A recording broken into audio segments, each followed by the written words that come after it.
Revised Introduction. This is the Feist video documenting the building process of a PC, the bench build. Hi guys, today we are going to build a computer. So this video will be different from most of the other tutorials you've seen online because I have not built a single computer before. And the components are all new, so we will go through the unboxing of these components, and I'll probably make all the mistakes you make, which means this video will be way more in detail than others. And probably more longer, I'm not sure. I'm not doing voiceover here. Okay, so to begin with, we're gonna deal with the operating system. Now, most of you are very familiar with Windows, but Windows is closed source, and you've had to pay $150 to use it. We're gonna save money today, and we're gonna use a specific Linux distribution called Ubuntu. So, yeah. But the problem is, we're not gonna flash it onto our disk this simple, because apparently our disk looks like this. So there's no way you're gonna connect that to a computer. The only thing we can connect to a computer is this. So to begin with, we are going to go to balena.io and download this thing called Etcher. So this will help copy down the operating system onto our flash drive. And I've already downloaded Balena Etcher, so we're gonna download Ubuntu now. Let's go to ubuntu.com and then products, Ubuntu desktop. Now we can download it because this will be our CPU. You can see it's an AMD CPU, so it has to use this x86 architecture. We're gonna download this one, and it's going to take a while. So while it's downloading, let's have a parts run through. This will be our motherboard. Our CPU you've seen earlier. This is gonna be our CPU, and then it's the RAM. And our power supply. Okay. It's kind of big and heavy. So, ignoring all of that, we're going to unbox a power supply first because all of our devices are afraid of static discharge shocks. Which means, if you are doing this in the winter and you accidentally shock your motherboard, you'd lose $400. So that's where the PSU comes in. The power supply is always grounded, so you can always touch a power supply to dissipate any extra charges. Which means you probably won't shock anything. Okay, let's cut this thing. Let's cut this open.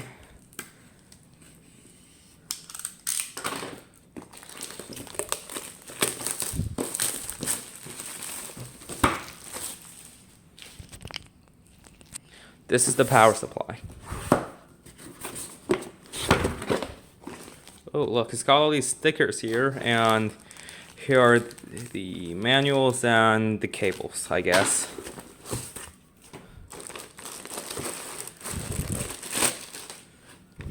And this is the power supply. It has a really nice fan, and got all the cables here. So let's explain this early. This 24-pin cable is for the motherboard, and all of these 8-pin ones are for PCIe devices, including the SSD and all the GPUs you're gonna use. Though, actually, even though the SSD is a PCIe device, a PCIe cable can provide up to 75 watts of power, so the SSD won't require one. It'll just need a giant heatsink. So we're gonna set this aside, and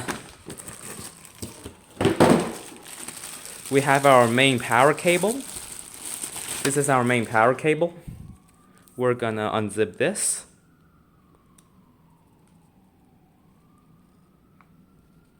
Wait. Okay, so they've definitely done something. And I'm gonna save time here, so there we go.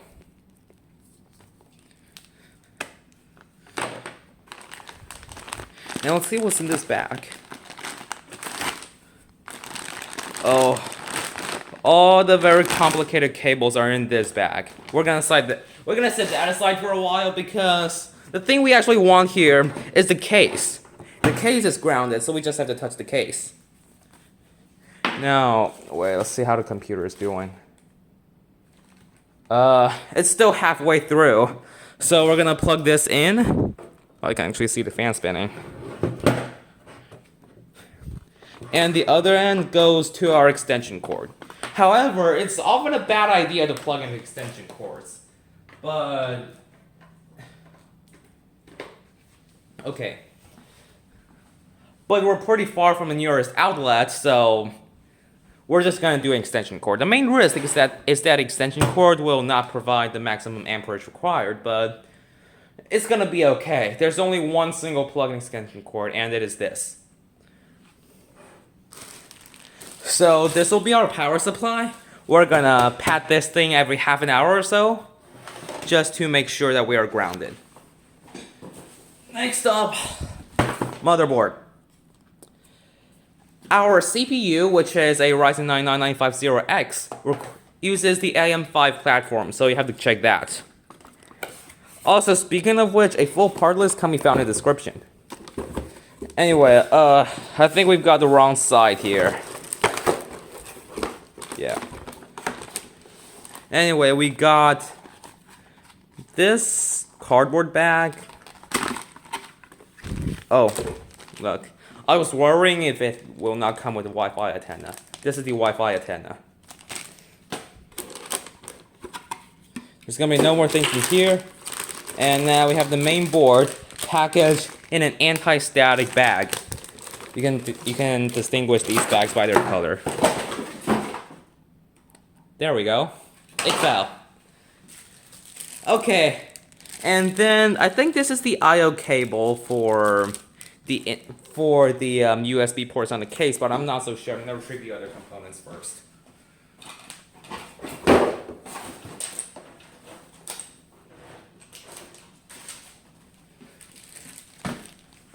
We have this, and I think these are our fan headers. I'm not really sure. And it actually comes with a flash drive.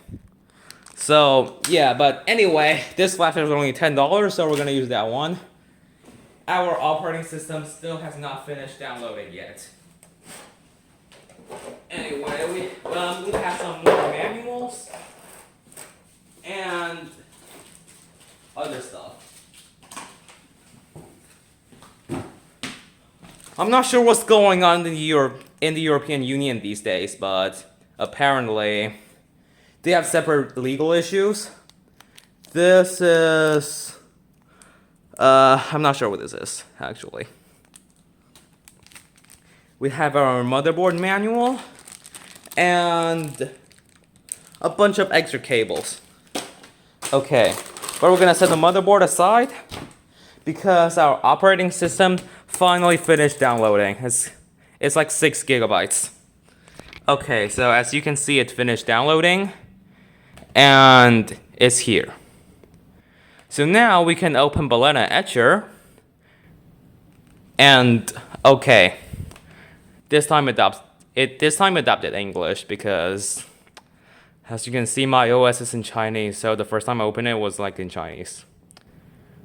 Anyway, you can click Flash and File and you select the file. I'm not sure what's going on here. I mean, maybe it's trying to load the file. Or maybe it's just because you don't have a target. This is our target, a $10 USB drive. It's 32 gigabytes, should fit. So you can turn it around. It doesn't snap for some reason. And you'll plug it in.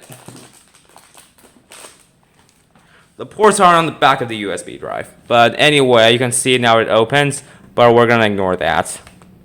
You know, I don't think this is going on very well. I'm going to restart Etcher. And apparently now it's in Chinese.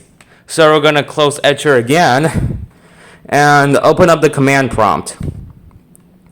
So in this thing, you can, well, because Balena Etcher uses a protocol called Electron, which basically means it's a web page, you can find Balena Etcher and start it in the command line. Appended with the line flag equals English. Okay, now it is in English. Finally. Oh yes. And it's still loading. Okay, now we can select the target, and this is our target. It's general UDisk. I'm not sure why it's called a UDisk. Maybe that's what you call it in Chinese. Because this is obviously from China. Anyway, it's actually not 32 gigabytes. Damn. But it's more than enough. And flash. It's going to format the drive first, and it's going to ask you for administrator privileges. But anyway, it's starting, and we will assemble the motherboard. Okay, so the first step to assembly is to get the motherboard case. Because the case of the motherboard just happens to be an ideal non-conductive surface. It's going to work perfectly well in insulating against all these charges. Speaking of which, no shocks.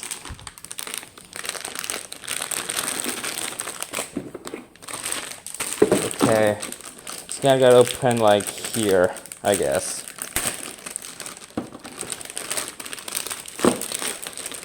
Ow. Okay, so apparently the motherboard is quite sharp. And it almost punctured my skin, even through the bag. Which is actually weird. Okay, this is our motherboard. I've actually never seen this thing before. Okay, so our first step would be to install the CPU. I'm gonna unbox the CPU right here.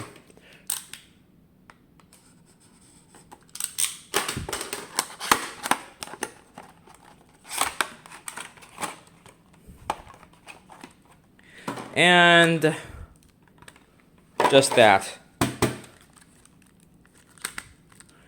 always thought a CPU was this giant silvery blocks, but this actually does not look like that. So I'm actually not sure how we're gonna open this. Oh look, it's the other side. Anyway, that's just a viewing angle. Okay, so first thing, CPU handling 101. Never touch the bottom. The bottom of the CPU, as you can see, are those very delicate pins that you do not want to break. If you bend those pins, your CPU is dead and you lose $500. Okay, and I think the next step is to get a screwdriver and loosen the CPU holder over here. But I'm really not sure. I mean, who can be sure for their first time, right? Okay. So apparently the motherboard does not have a manual within reach. It's probably, yeah. Okay. So the manual is here. What? Okay, so that is not the manual for the motherboard. Therefore, this is probably the manual for the motherboard, and yes, this is the manual for the motherboard, and let's go find the CPU. Oh, well, okay, so first step, you are going to flip this thing up.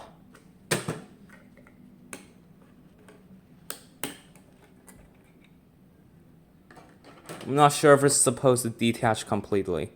Yeah, it is. And now you take your CPU, which, as you can see, has this little alignment triangle. So it means this part is top left, and you can simply slide it on like that. If you don't do so, it's probably not gonna fit. Well, anyway, it did not fit because, well, we skipped step 2. Or step 1. Okay. So step 1 actually says you're going to take out this. You know what, I'm kind of not sure how this thing works. But, yeah. So I'm starting to doubt this thing the second that this thing is completely detaching. Well, anyway. It says install the processor before removing cover. Save and replace cover. Well, that simplifies things a little bit, but we're going to try to get this mounting bracket ready.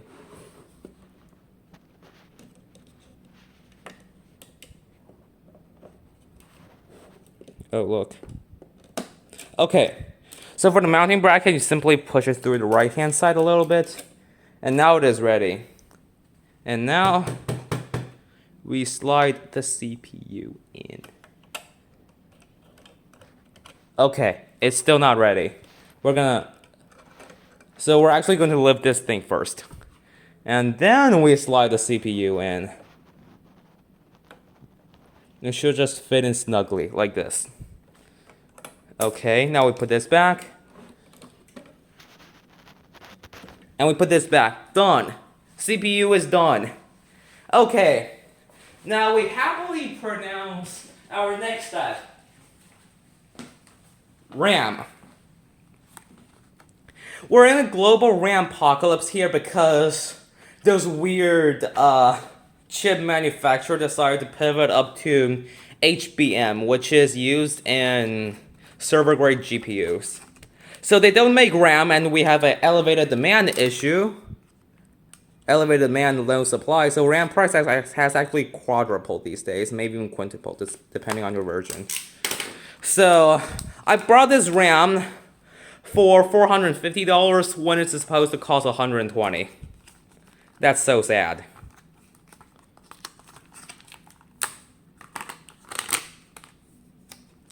Okay.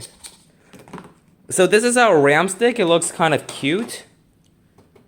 Now, when you plug in your RAM, as the manual says,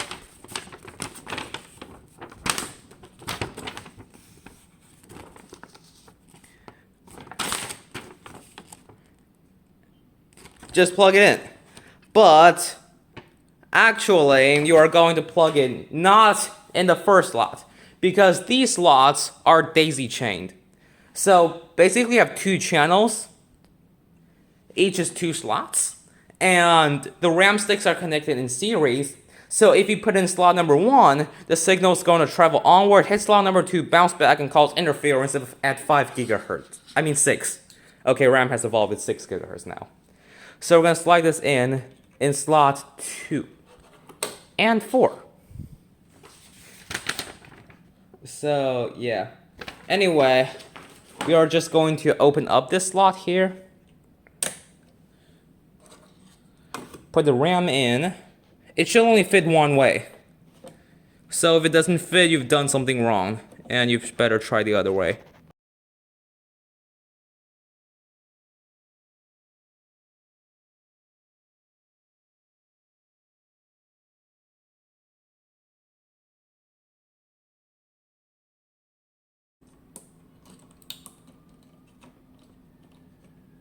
Because RAM seems to be so easily removed. Well, anyway, next step, let's deal with the SSD. The disk is going to be fairly easy. So basically there's a strap here. So we cut this thing here.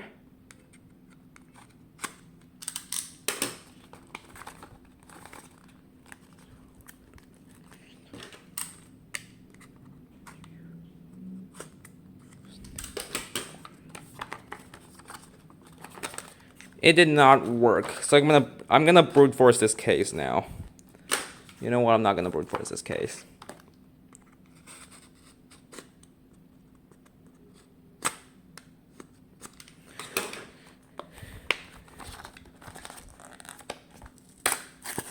Okay, so I successfully brute forced this case, which definitely voids my warranty, but I don't mind voiding my warranty.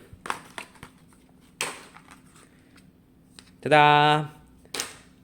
RAM is actually kind of cheap. It's about $100, but first things first, the SSD generates a buttload of heat, and it's going under this giant heat sinks. Fun fact, it was the chipset heatsink. Which is not gonna go up. That easily. So we're gonna check the manual again, and okay, it doesn't even tell you how to open that thing.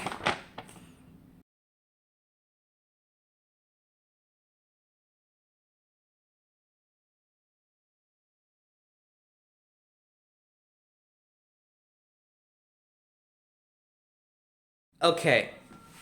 Between this clip and the previous one, there was about 20 seconds, during which I figured out.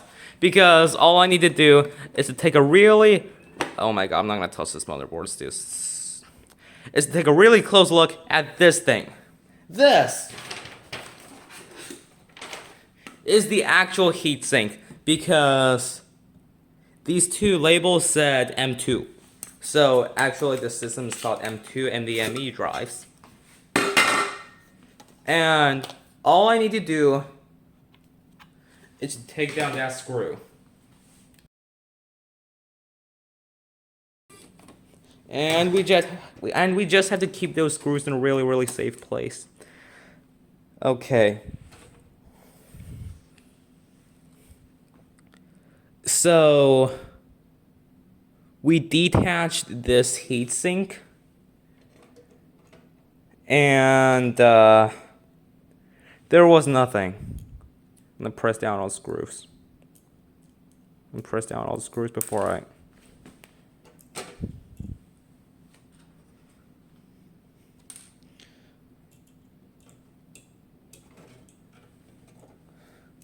Okay.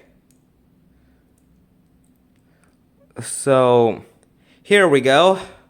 On the back, we have these very beautiful little slots, just the exact size for our SSD. So it looks like we have to remove this label. But, oh, I see. These aren't for the SSD, these are the thermal paths. Sorry guys. These are for the SSD. So we're gonna take our SSD. It should only fit one way, in a 30-degree angle, into this hole. Yeah, I think it is this way. Got this tiny little divider in the middle. Okay, and insert it until it is a bit locked. And now we're gonna persuade this thing downwards.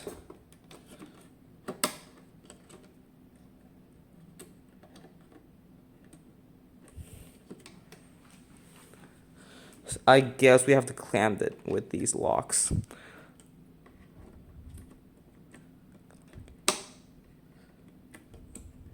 Okay. This is our 2 terabyte SSD. And we're gonna screw this thing with the thermal pads back up again. Easy does it. I think it was in this position. So anyway, we're gonna put back a screw.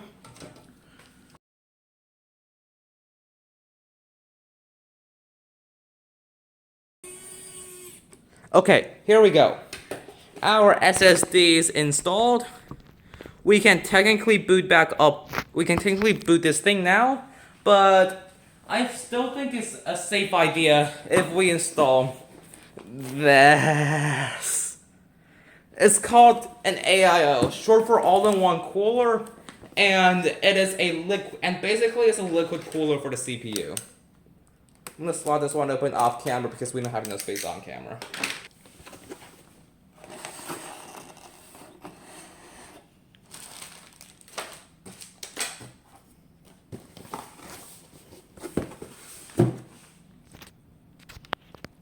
Okay, this is our AIO, and I think we can take it out. I'm gonna open it up like through this end. Okay, our AIO. So when you first open it up, you can see this egg carton thing, and it contains 3 fans, which I guess you'll have to install yourself. And this.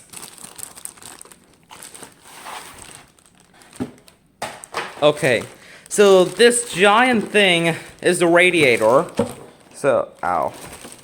Okay, okay. So this giant thing is the radiator. I don't know what this camera's from it to, but okay. So this giant thing is a radiator. And we have 2 pipes. And this. So this is going to be attached to our CPU, and it contains this block, which is a pump, and it's going to pump liquid coolant to the heat to the radiator, and the 3 fans are going to blow on it.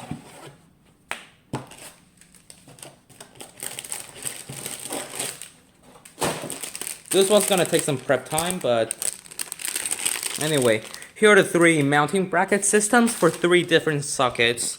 I think they're for AM4, AM5, and Intel's a bunch of things. You know, the reason that I chose an AMD CPU is that we don't need to swap motherboards for every new major CPU upgrade.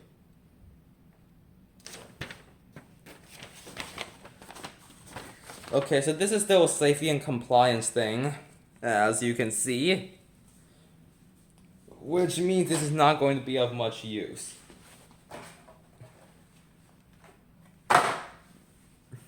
So it contains nothing whatsoever to help our installation, which means we're hopefully going to take away... Ah, yes, AMD bracket has this label here, and it's the Intel backplate, and accessories with a bunch of screws. So I'm going to throw away the Intel thing and open up this AMD bracket.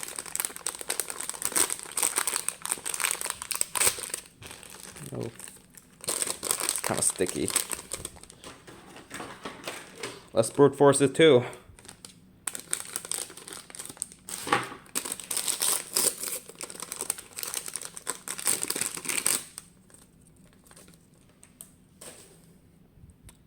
So, yeah. I don't think we're gonna figure this out before we got a radiator out.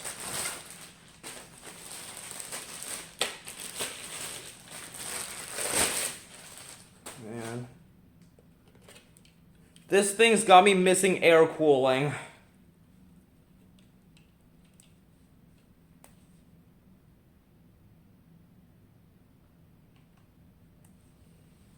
Okay. 1 giant radiator and 1 giant CPU block. So this is our CPU block. And we're gonna need some room here. So these are all RGB fans. And apparently this is just a recycling mark. So it also says this comes pre-applied with thermal paste, which I believe is what this is. So I think it's a good idea that we're not gonna touch it. Okay, we're gonna put this back, we're not gonna touch it. And, okay, I think the first step is to get rid of these because we have limited disk space. We all know what this is for. This is a giant 120mm ARGB fan, and also, for fans, it's generally, this side is always where the air blows in. You can see it's blowing on fairly well. This is where the air gets sucked in. This is where it gets blown out. So for our design, our case has 3 intake fans on the right, 1 exhaust fan on the left. So the top fans, since hot air rises up, should be exhaust fans. which means we're gonna mount them like this. So let's take our giant radiator. You know what? Okay, forget a giant radiator. I just found this, and despite it claims to be an accessories bag, it actually contains the manual. At least I think it contains the manual. So we're gonna work towards this bag.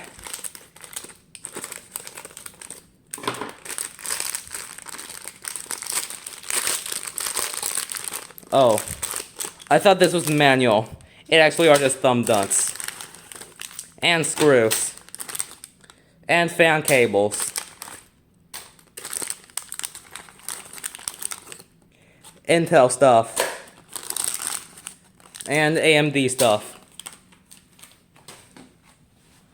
Okay, so it came with absolutely no manual about installation. So I guess we just have to go with the guts. Let's see if it left anything in there. No, it did not. Okay. Let's try to build this thing ourselves. You can take a look at my desk. But anyway, ouch. Now you know why that happened. Anyway, so this is going to be on a CPU. And this is going to, because, you know, in the case the CPU is going to be vertical, so it's going to look like this. This is our setup, and here we should have the fans.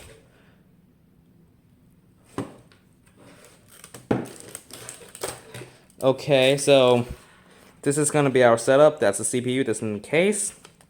And the fans are going to be on top, blowing upwards. They must be installed like this. They're blowing upwards. So, bearing this in mind, I think we should take a look at the fan. So as you can see, this 4-pin cable is for the fan. This is PWM cable. And these cables, oh, you can see it actually branches off. And I assume that these are for our ARGB cables because they are 3-pin cables.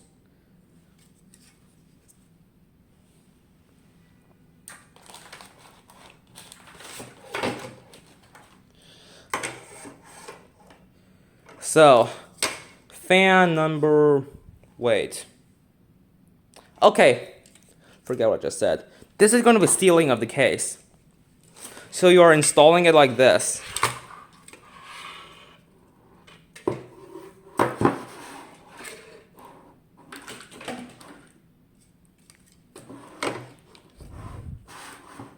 It's way more comfortable. Let's just not let that CPU thing drag it all off.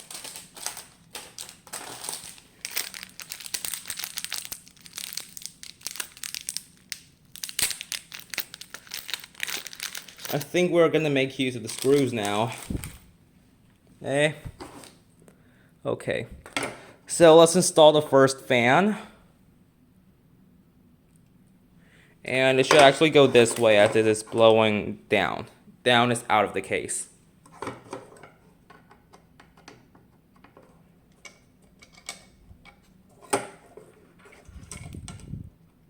Okay, so this is gonna be our screw. See, it goes perfectly through this hole up onto this radiator, and all we have to do is to install a screw. Where do I leave my screwdriver? Ah.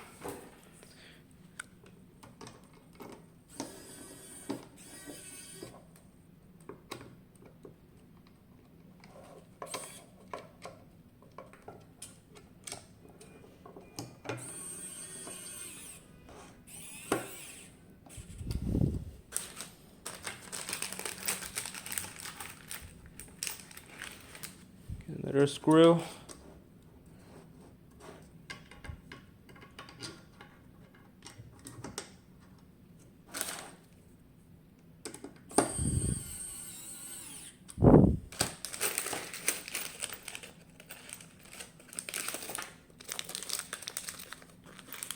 And another screw.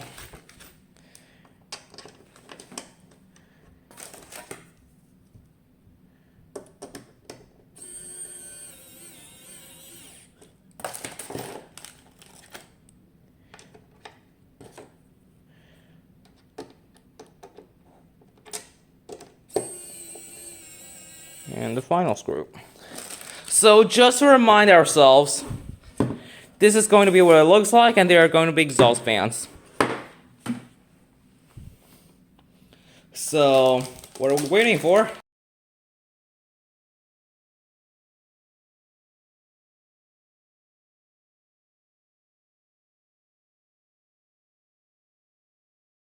Okay, now I have wired together all the fan cables, and let's install the cooler.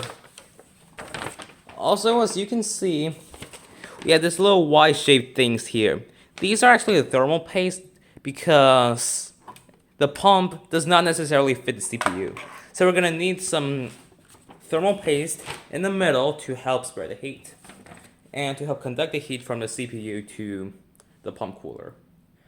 And by the way, this CPU is literally 160 watts.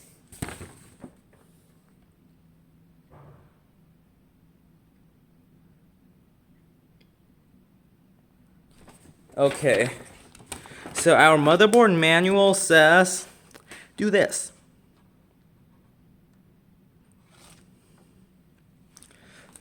So, okay, so this is kind of weird. Let's just do this, I think. But by all means, we have this clip here that's supposedly going to go up to the left of the CPU, which doesn't actually make any sense. So I think it is time we take out this mounting bracket, which for some reason perfectly fits this. I think the AIO is actually telling us to remove this mounting bracket and install that one. But anyway. So I'm also gonna check out the cablings of this AIO because before we wire up the because before we install the pump, we definitely want to sort the cables. So it's got these two headers. It's got these two wires. One is very short and one is very, very long. So this short one is a 4-pin. The long one is a 3-pin. So let's check out this side of the board, and you can see. Okay, I'm gonna zoom in here.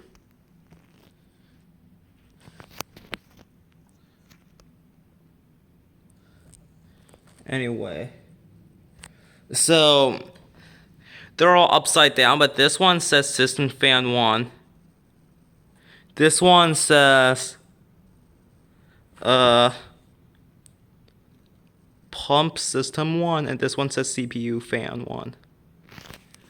So the block, the radiator is going into these two pumps. This goes to the radiator fans, and this goes to the radiator pump. And now I think it is time to unscrew the mounting brackets and install the one they just gave us.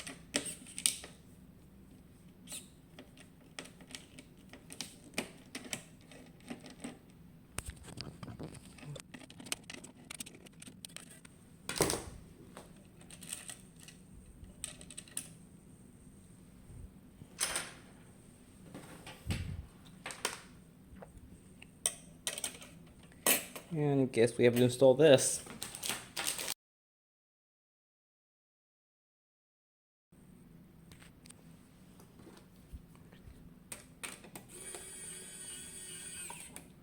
Now we tighten X pattern.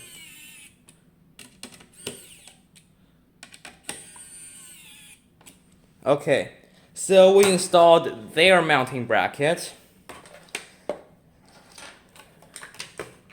And hopefully we can now install the cooler. Okay, some amount of time later, I found out that this bracket is not supposed to be there. It is supposed to be here, where the manufacturer somehow installed an Intel bracket.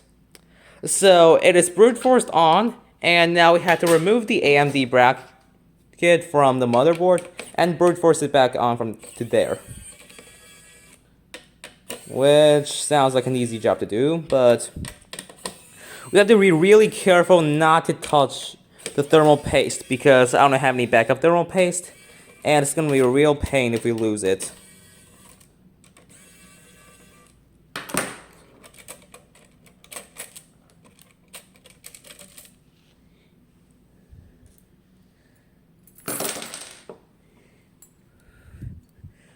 So we install this like we installed the Intel bracket. Ta-da! Okay, now we install the brackets. I'm still gonna put the pump block away because the radiator is gonna have some issues. Okay, now we're gonna install the AMD standoffs right here. So the standoffs look like this, and I'm pretty sure the manual said, the manual is on the website anyway, I'll put that link in the description as well. Anyway, this lighter part goes onto the screws.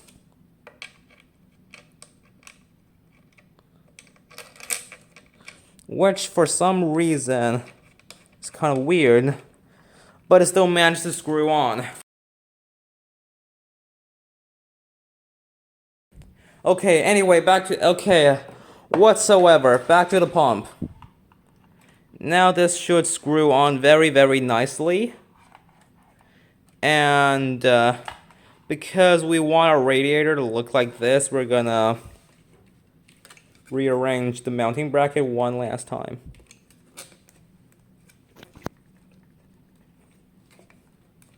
I think I'm gonna make it go this way instead. Because as you can see, it's actually not a square. Like AMD's made some very weird stuff. Okay, turns out it goes through one way. So this is gonna be our way, and yeah. Hopefully this will go on very, very nicely.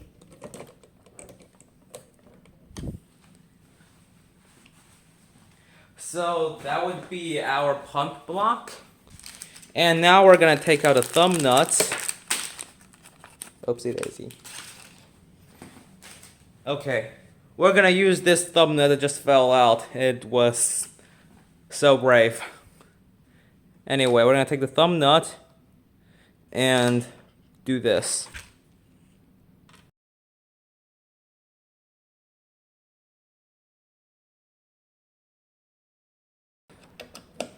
So they are in place. And now we have to deal with the radiator. Because for some reason, the radiator's pins are a little bit too short. And luckily enough, they came with extension cables, which is what the manual says anyway. Okay, I think these are the extension cables. Let's open this up.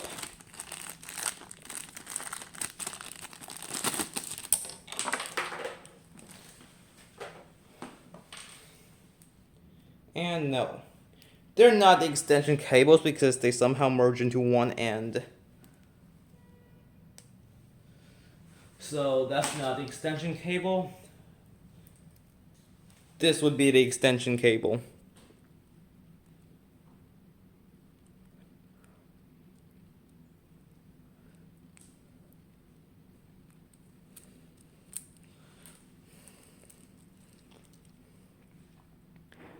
So we take our 4-pin cable,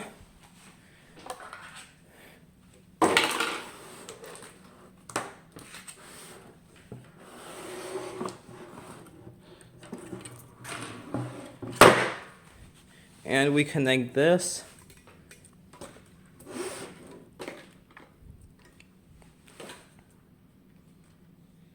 to this end of the radiator, which is the female end.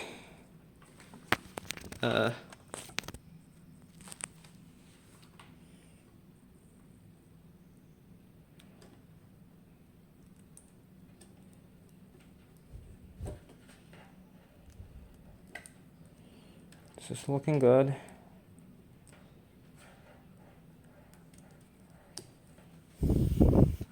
Now this is finally long enough. This is a 4-pin PWM plug that, as it cools the CPU, goes into the header marked CPU fan, which is, let me see,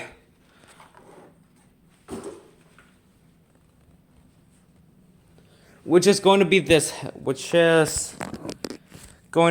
one over here. So let's plug this one in. Direction matters, so if one side doesn't fit, just try the other side.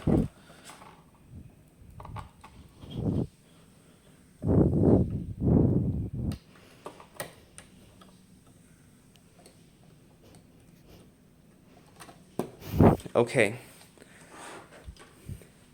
And now we find the ARGB extension cable.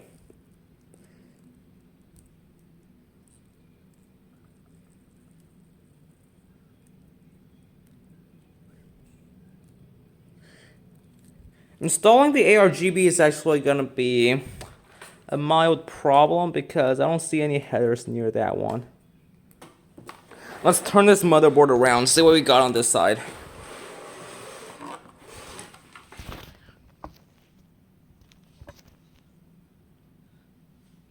Yep, JRGB V22.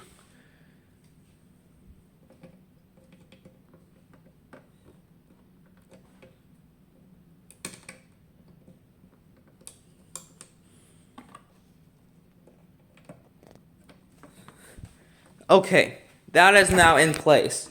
Let's deal with these two flinging things that's currently on the AIO. So this long one is the ARGB cable. So it's actually daisy chained like this one. So I'm gonna pull this out and make it daisy chain this. Pretty sure ARGB cables can be daisy chained indefinitely.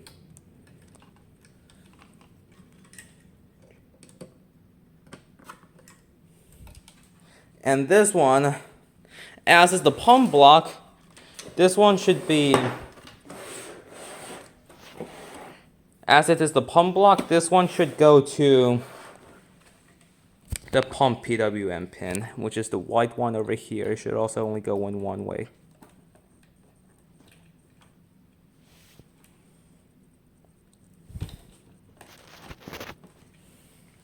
Okay, here we go.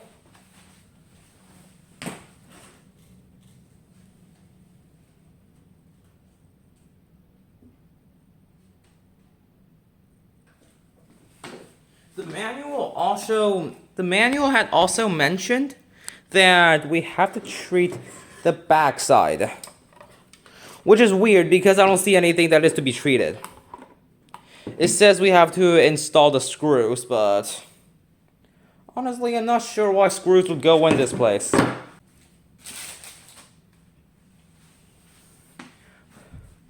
Okay, I think I'm actually going to ignore the instructions and proceed. I'm sure that that is actually for the case installation. Okay. So now we're going to set these aside and finally prep up the power supply unit. Okay. Our power supply. It came with a lot of cables, actually. Which is weird. Because it's a little bit too much.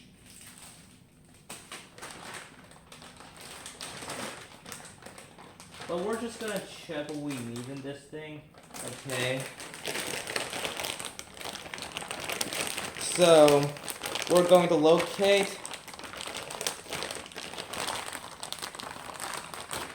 the biggest of them all, which is this bundle. It has the biggest pin header, which is the one that goes directly into the motherboard. So it is this long cable with this side marked ATX. So ATX is the motherboard. So it goes into that matching side.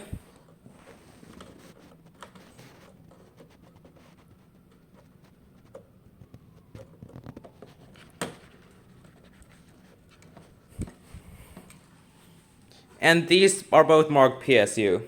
So we're going to find some appropriate slots on the powers on this giant enigmatic power supply and see where it goes to.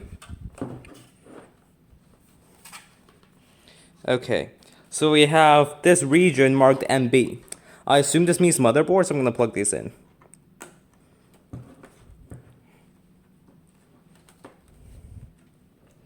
So the power supply here can actually provide some very insane amperage. Guess what? This is 12 volts, 83 amps. Which is kind of like miraculous. Okay, so our motherboard is in. Let's go to the giant gray box and find one for the CPU. This is the CPU plug. You can see that it is very similar to a PCIe plug, which in turn looks like this. Actually, there is a difference. Thank God there is a difference. This one's 8-pin. That is now plugged in, and we're gonna reach for our CPU socket right here.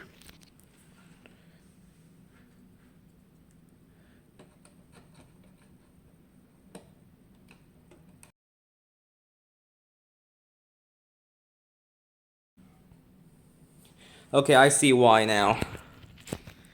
So this plug, I'm afraid, is dead.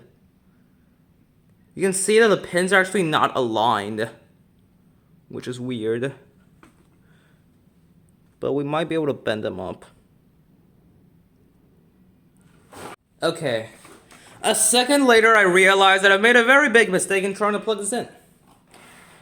Because this is not for the CPU, even though it has the same color, it's not for the CPU.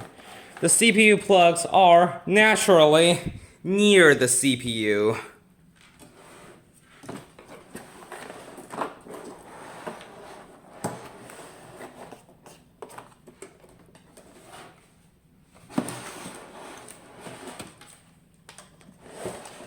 So I'm gonna turn this motherboard around.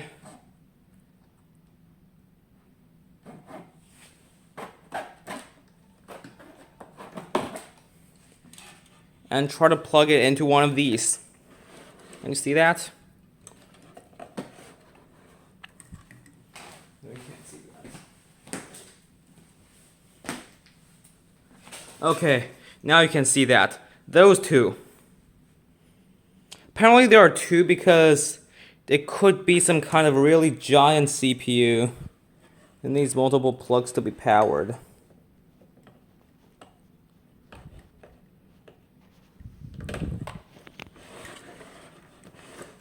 It's going to go into one of these.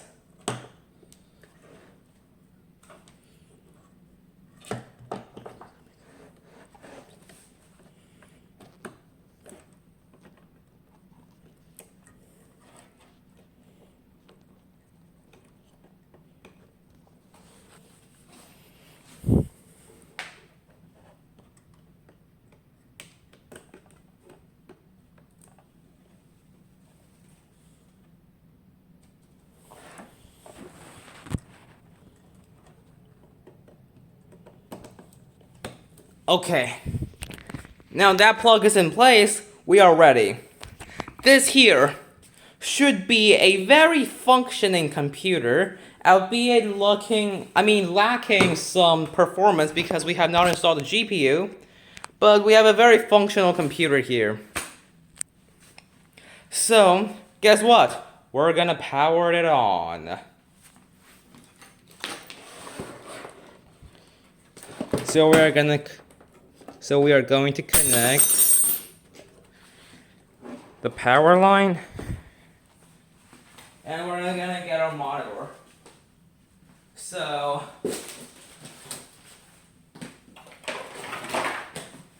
hopefully it's gonna show up some information detailing the computer setup, and we will be able to see it. So let's go to the I/O side of the motherboard and plug in a Type-C port, because apparently it says it does support DP alt mode, which is how Type-C ports transfer videos.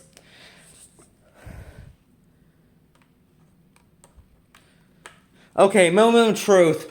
I'm gonna flip this PSU on in 3, 2, 1.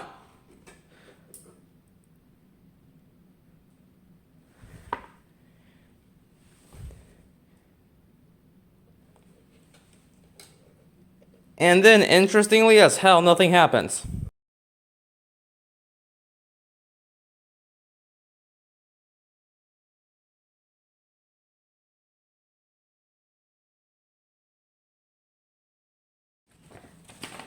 I think I figured out what went wrong. So currently, the PSU was switched on, but usually machines have power buttons. We don't have a power button here. But luckily for us, we can simulate a power on signal. So we can find this header labeled JFP1 and short these 2 power button pins. So I'm going to do that right now. And 1, 2, 3.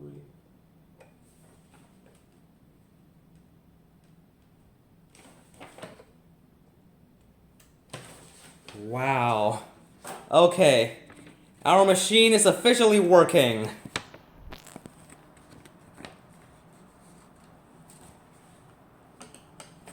I can actually feel this. It's so nice. It's so nice. Our machine is working. We finally built a computer.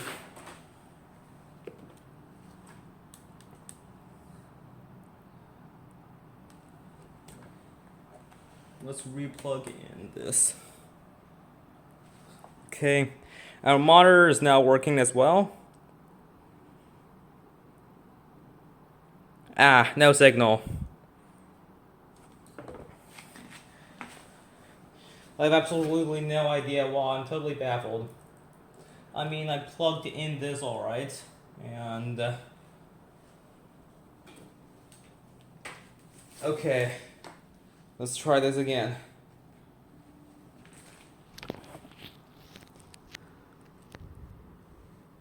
So this is not touch screen, which means we will have to connect a keyboard. And keyboards suck because they're so big, right?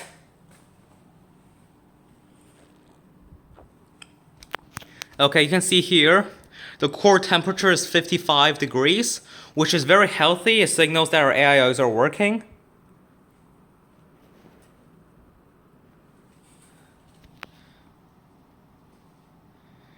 And you can see they're spinning at 1,132 rounds per minute.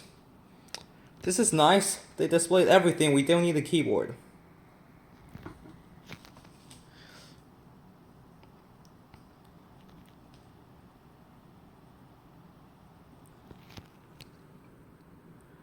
But you can see what's weird here.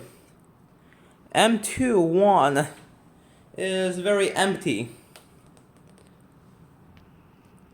So I'm not sure what's going on there, but it appears you could scroll it. So I'm gonna connect the mouse and scroll it.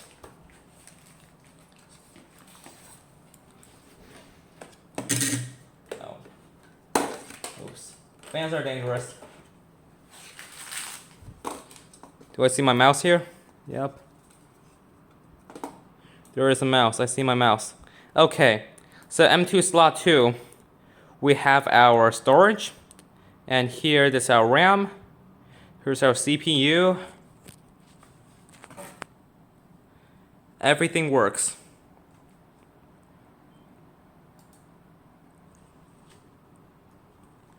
I clicked on advanced mode. I don't know what's going on here. Nothing is happening.